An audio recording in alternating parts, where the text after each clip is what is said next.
Hi guys, so today we are going to do this chapter through the eyes of travelers. इसमें total 7 सब topics हैं जिसमें से हम ये सारे 7 टॉपिक को हम 7 अलग वीडियोस में करेंगे. दैट मीन्स इसके 7 पार्ट्स होंगे. आज के वीडियो में मैं इसका ये ग्रीन बॉक्स में जो इंट्रोडक्शन है वो बताऊंगी एंड हम अल-बिरूनी के बारे में पढ़ेंगे.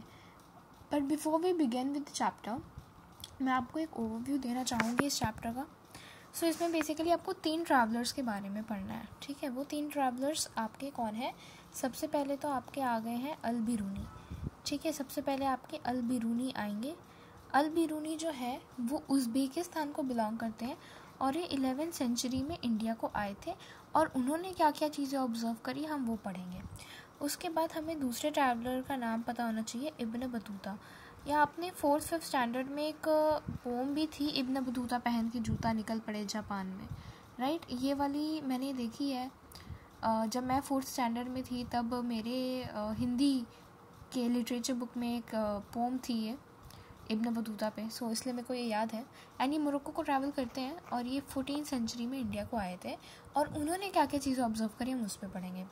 उसके बाद फ्रांकोइस बर्नियर. ठीक है, फ्रैंकोइस बर्नियर जो है इनको आप बर्नियर भी बोल सकते हैं, बस चलेगा. एंड ये जो बर्नियर है ये फ्रैंकोइस नाम है तो उधर से आप मेक आउट कर सकते हैं, फ्रांस के रहने वाले. And he came in India in 17th century. And इनको यूरोप हमेशा बेटर लगता था इन कंपैरिजन टू इंडिया. ठीक है, एंड इन्होंने और क्या क्या चीज़ें ऑब्जर्व करी हम उसके बारे में देखेंगे चैप्टर में. सो मोटा मोटी यही है इस चैप्टर में. हमें इन 3 ट्रैवलर्स के बारे में पढ़ना है एंड दैट इज़ इट, वो भी इन डेप्थ.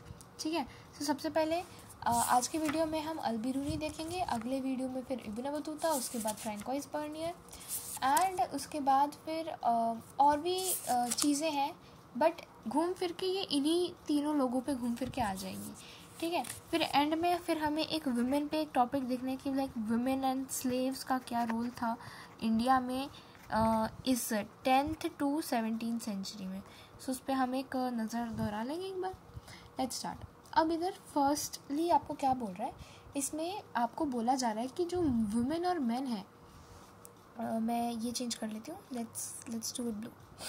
इसमें आपको बोल रहे हैं कि आपके जो वुमेन और मेन थे वो ट्रैवल करते थे काम ढूंढने के लिए, नेचुरल डिज़ास्टर से एस्केप करने के लिए, ट्रेडर्स बन के, मर्चेंट बन के, सोल्जर बन के, प्रीस्ट बन के, पिलग्रिम बन के, या फिर एक सेंस ऑफ एडवेंचर रहता था उनमें जिसके वजह से वो माइग्रेट करते थे और वो एक न्यू लैंड पे रहने आ जाते थे और नए दुनिया को इनकाउंटर करते थे in terms of landscape, physical environment या लैंग्वेज, कस्टम जो भी है. ठीक है, उसके बाद बहुत सारे लोग जो हैं they try to adapt to this differences and हमें, और उन्होंने ये उनका जो भी ट्रैवल था उनको वो अकाउंट्स बनाते थे उनके. ठीक है, यानी उसको रिकॉर्ड करते थे. एंड ये बहुत अनयूजुअल और रिमार्केबल वे में होता था. ये जिनके जो भी रिकॉर्ड्स होते थे वो वही सारी चीज़ें लिखते थे जो इनको अनयूजुअल लगती थी और रिमार्केबल लगती थी. एंड फिर यहाँ पे एक फैक्ट है कि we have practically no accounts of travel led by women though we know that they travelled. ठीक है, अब जाहिर सी बात है ट्रैवल अगर कर रहे हैं तो वुमेन मैन दोनों ही कर रहे होंगे. ऐसा थोड़ी कि बस मैन ट्रैवल कर रहे हैं, वुमेन भी करती होंगी, लेकिन वुमेन ने ऐसा कुछ अकाउंट्स छोड़े नहीं है लिखित में. ठीक है, उसको भी हम देखेंगे. मे बी वुमेन का उस टाइम स्टेटस इतना था नहीं कि वो अकाउंट्स बनाए, है ना. मे बी उतनी पढ़ी लिखी ना हो या फिर उनका ट्रैवल ही बहुत रिस्ट्रिक्टेड रहता होगा या जो भी है, वो हम लास्ट में देखेंगे. और जितने भी अकाउंट्स आज तक सर्वाइव करे हैं they varied in their subject matter. अब इसको अंडरलाइन कर लो. ठीक है, उनका सब्जेक्ट मैटर डिफरेंट रहा है. कुछ ट्रैवलर जो है अफेयर्स ऑफ द कोर्ट पे नज़र दौड़ाते थे, कुछ का मेन फोकस रिलीजियस इशू रहता था, कुछ का आर्किटेक्चरल फीचर रहता था, कुछ का मॉन्यूमेंट्स रहता था. एंड फिर आपको यहाँ पे एक एग्जांपल दे रखा है कि विजयनगर में 15th सेंचुरी में ना अब्दुल रज़ाक समरकंदी करके एक आदमी आया था. आप ये विजयनगर वाले चैप्टर में देखोगे, फोर्टिफिकेशन वाला एक टॉपिक आएगा, उधर इनका जिक्र है. ठीक है, तो वो जो है विजयनगर को विज़िट करने आए थे. ये हम आगे के चैप्टर्स में देख लेंगे. उस बाद इसमें बोल रहा है travellers did not go to distant lands, और कुछ केसेस में ऐसा होता था जो ये ट्रैवलर्स हैं ये बहुत दूर नहीं जाते थे, जैसे कि जो मुग़ल एम्परर हैं, ठीक है, सॉरी जो आपका मुग़ल एम्पायर है, वहाँ पे एडमिनिस्ट्रेटर जो थे they sometimes travelled with in the empire and recording the observation. वहाँ के जो एडमिनिस्ट्रेटर थे वो मुग़ल एम्पायर के भीतर ही ट्रैवल करते रहते थे और उधर की रिकॉर्ड्स बनाते रहते थे।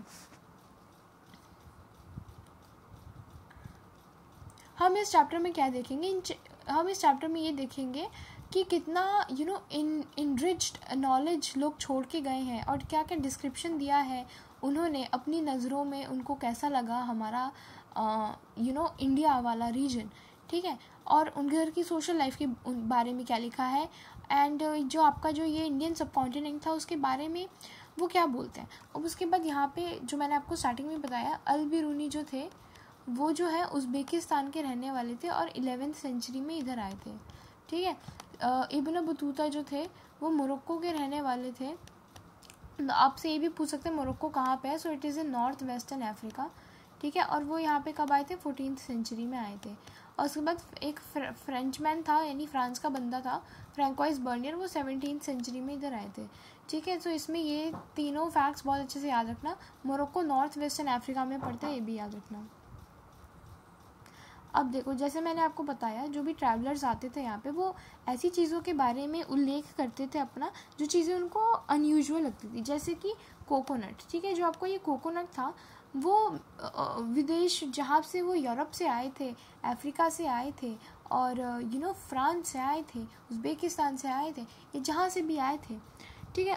उनके यहाँ में भी कोकोनट अवेलेबल नहीं रहता होगा, और उन्होंने जो कोकोनट इंडियन सब कॉन्टिनेंट में देखा तो उनको थोड़ा आश्चर्य हुआ, तो उन्होंने उसकी रिकॉर्ड्स डाली। तो ये लिखा है कि एक जो कोकोनट है जो हमारे लिए बहुत ही मामूली सी चीज़ है, और पान, कोकोनट एज वेल एज पान, ये जो दो चीज़ें थी ये ट्रैवलर्स को बहुत अनयूजुअल लगी, मे बी बिकॉज उनके यहाँ अवेलेबल नहीं होता होगा, हमारे पास है इसलिए हमें यूजुअल नहीं लगता है, उनके लिए अनयूजुअल था। एंड वो एवरीडे एक्टिविटीज़ और प्रैक्टिसेस के बारे में लिखते हैं जो कि हम फॉर ग्रांटेड, जो इंडिजिनियस लोग फॉर ग्रांटेड ले लेते हैं, वो उन लोगों को अनयूजुअल लगती थी, इन राइटर्स को, तो वो उसका अकाउंट्स बनाते थे।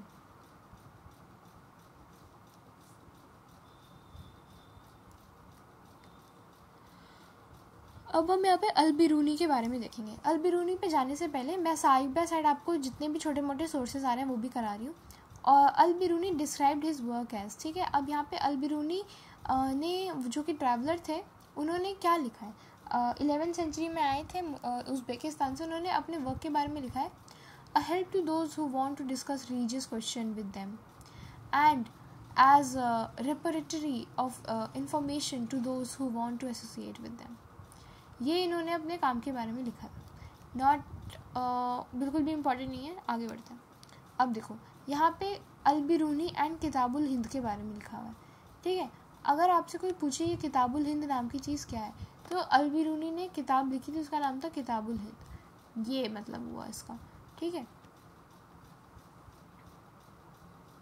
सो इनकी बुक का नाम याद रखना कि अल बिरूनी ने किताबुल हिंद लिखी थी। रिहाला किसने लिखी थी, रिहाला लिखी थी किसी और ने, ठीक है, इब्न बतूता ने।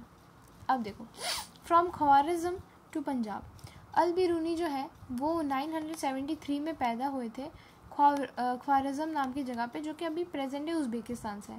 ख्वारिज़्म जो है कि इम्पॉर्टेंट सेंटर है फॉर लर्निंग, बहुत ही इंपॉर्टेंट क्वेश्चन, लर्निंग के लिए बहुत ही फेमस है। अल बिरूनी जो है उनको बेस्ट एजुकेशन अवेलेबल जो थी उस टाइम वो मिली, and he was well versed in many languages, ठीक है। उनको बहुत सारी लैंग्वेजेस भी आती थी, जैसे कि शाप्स यानी कि एस से सीरिया, एच से हिब्रू, शा, ए से अरेबिक, प से पर्शिया एंड एस से संस्कृत, ठीक है। सो आपको इस कीवर्ड के लिए ये सारी चीज़ें याद रखनी पड़ेगी, इसलिए मैंने इसके लिए एक निमोनिक बनाया है, शाप्स, ठीक है। सो शाप्स याद रखेंगे आप, Syriac, Hebrew, Arabic, Persian and Sanskrit. उसके बाद बोल रहा है कि आप जैसे देख सकते हो इन पांचों लैंग्वेज में से आपको कहीं ग्रीक नहीं दिख रहा, यानी वो ग्रीक में वेल वर्स्ड नहीं थे, ठीक है। लेकिन जो कुछ ग्रीक्स के जो वर्क हैं, ग्रीक्स जैसे कि प्लेटो हो गया और बाकी ग्रीक फिलोसोफर, उनके बारे में भी उनको बहुत नॉलेज थी क्योंकि उन्होंने उसकी अरेबिक ट्रांसलेशन पढ़ रखी थी, ठीक है। उसके बाद इधर बोल रहा है कि 1017 वो साल था, सुल्तान मोहम्मद, ठीक है, एक सुल्तान थे, उनका नाम था मोहम्मद, ठीक है। उन्होंने इन्वेड किया ख्वारिज़म में, जहाँ पे अल-बिरूनी रहते थे। उन्होंने बहुत सारे स्कॉलर्स और पोएट को अपनी कैपिटल थी उनकी गज़नी, वो गज़नी में उठा के ले गए। अल-बिरूनी को भी साथ में उठा के ले गए, है ना, वो भी तो स्कॉलर ही थे, पोएट ही थे, है ना, स्कॉलर ही थे वो भी।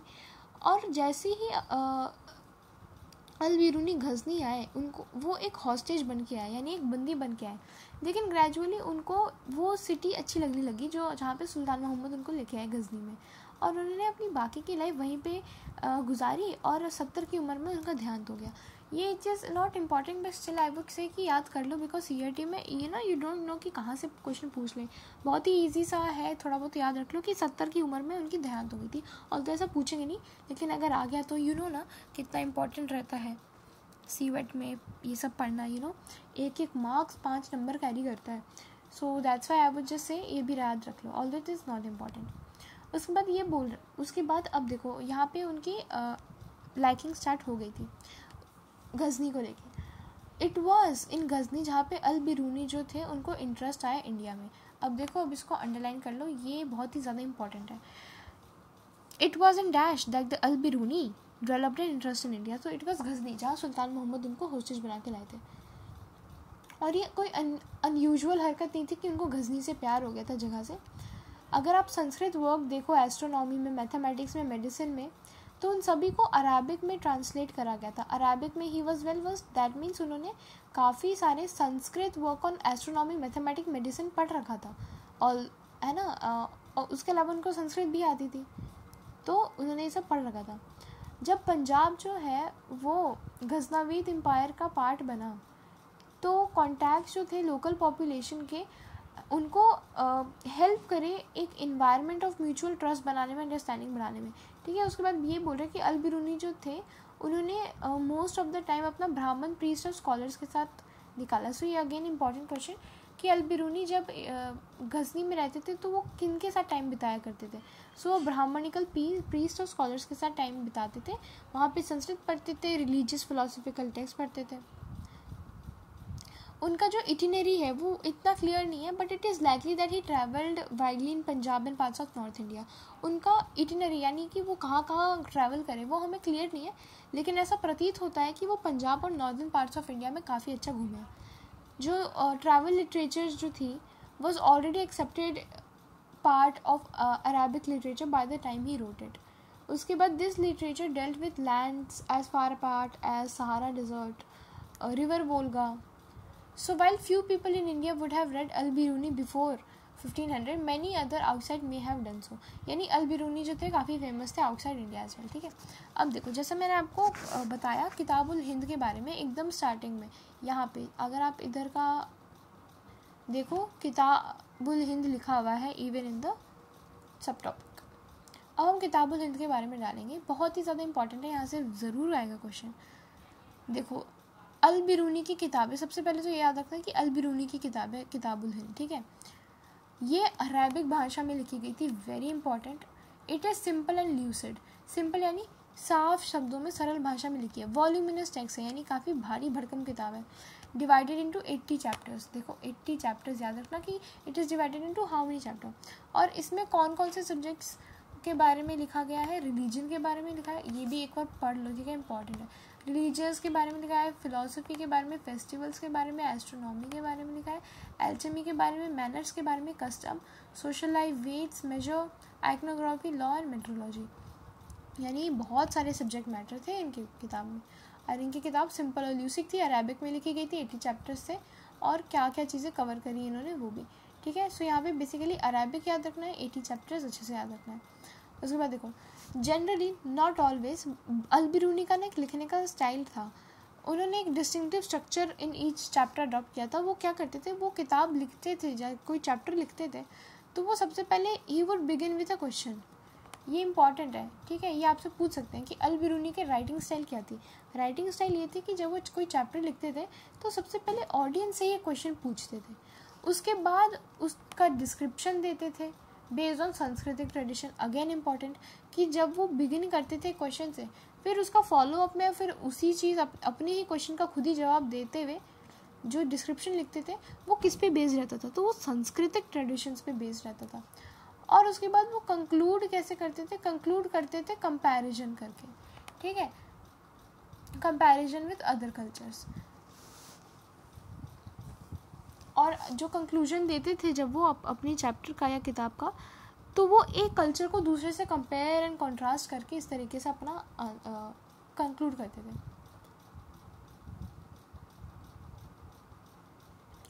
और उसके बाद अगर आप देखिए काफ़ी वेल स्ट्रक्चर्ड मैनर में लिखते थे, तो बहुत सारे जो स्कॉलर्स हैं, ठीक है, प्रेजेंट डे स्कॉलर्स हैं, उनको बहुत ही ये ज्योमेट्रिक स्ट्रक्चर लगा कि पहले क्वेश्चन पूछते हैं, फिर डिस्क्रिप्शन देते हैं उसी चीज़ का बेस्ड ऑन सांस्कृतिक ट्रेडिशन, फिर कंक्लूड करते हैं इतना कंपेयर कॉन्ट्रास्ट करके।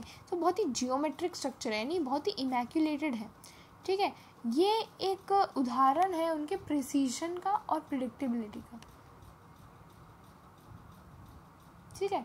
एंड और much to its mathematical orientation, और इससे उनकी मैथमेटिकल ओरिएंटेशन के बारे में पता चलता है और दिखता है कि वो कितना रिमार्केबल उनका प्रिसीजन प्रिडिक्टेबिलिटी था, ठीक है। अब देखो अल-बिरूनी जिन्होंने अरेबिक में लिखी ये किताब, probably intended his work for people living along the frontiers of the subcontinent. उन्होंने जो लोग borders of the subcontinent पे रहते थे, फ्रंटियर्स में, उनके लिए ये किताब लिखी थी, ठीक है। उनको he was familiar with the translation and adaptation in Sanskrit, Pali, Prakrit text into Arabic, ठीक है।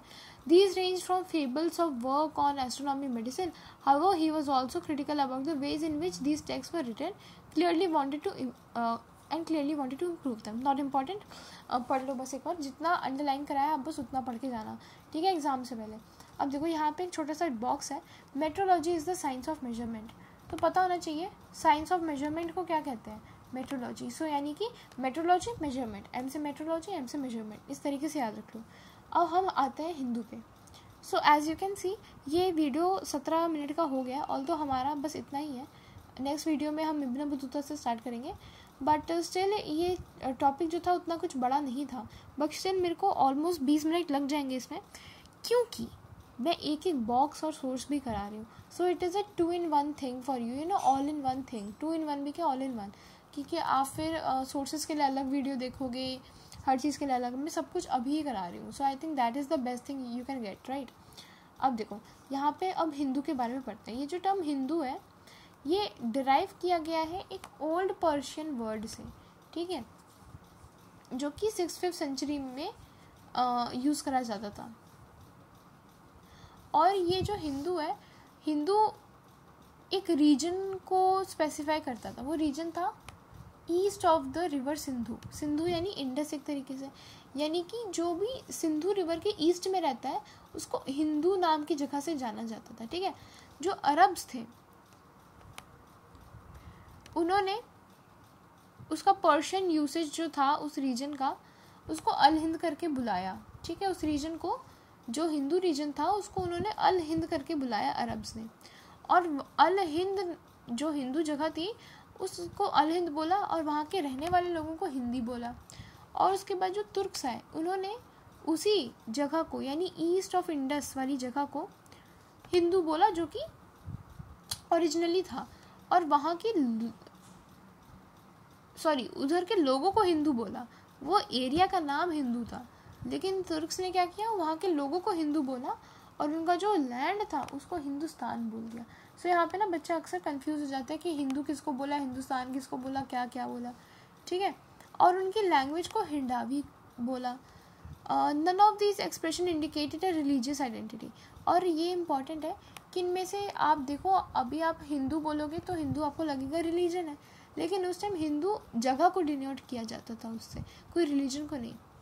और बहुत सालों बाद इसको अब रिलीजियस कॉनोटेशन दे दिया गया, ठीक है। सो आपको इसमें क्या चीज़ याद रखनी है, एक बार अच्छे से पढ़ के चले जाना। ये अरब, देखो हिंदू जो रीजन है वो एक रीजन का नाम था, एरिया का नाम था। ओल्ड पर्शियन लैंग्वेज इसका ओरिजिन था, ठीक है। एंड इसको ईस्ट ऑफ रिवर सिंधु वाले रीजन को हिंदू बोलते थे। अरब्स ने क्या किया, लेकिन उन्होंने रीजन को अल हिंद बोला और तो उसने उस रीजन को हिंदुस्तान बोला। अरब्स ने अल हिंद में रहने वाले लोग को हिंदी बोला और तुर्क्स ने हिंदू बोला, और तुर्क्स ने बोला कि इनकी लैंग्वेज को हम हिंडावी बोलेंगे, ठीक है। लेकिन इससे कोई रिलीजियस कॉनोटेशन नहीं था, बाद में आया वो।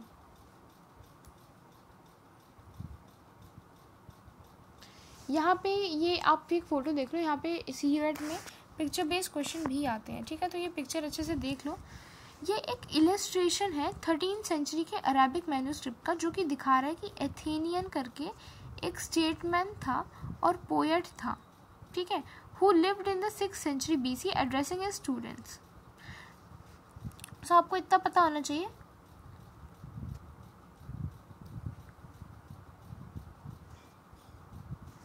कि ये क्या दिखा रहा है। ये अथेनियन स्टेटमैन और पोएट सोलोन को दिखा रहे हैं, ठीक है। तो याद है पिक्चर बेस्ड उतना इंपॉर्टेंट नहीं है, बस ये अथेनियन स्टेटमैन एंड पोएट सोलोन याद रख लेना। ओके, अगले वीडियो में फिर हम कंटिन्यू करेंगे इब्न बतूता से। Thank you.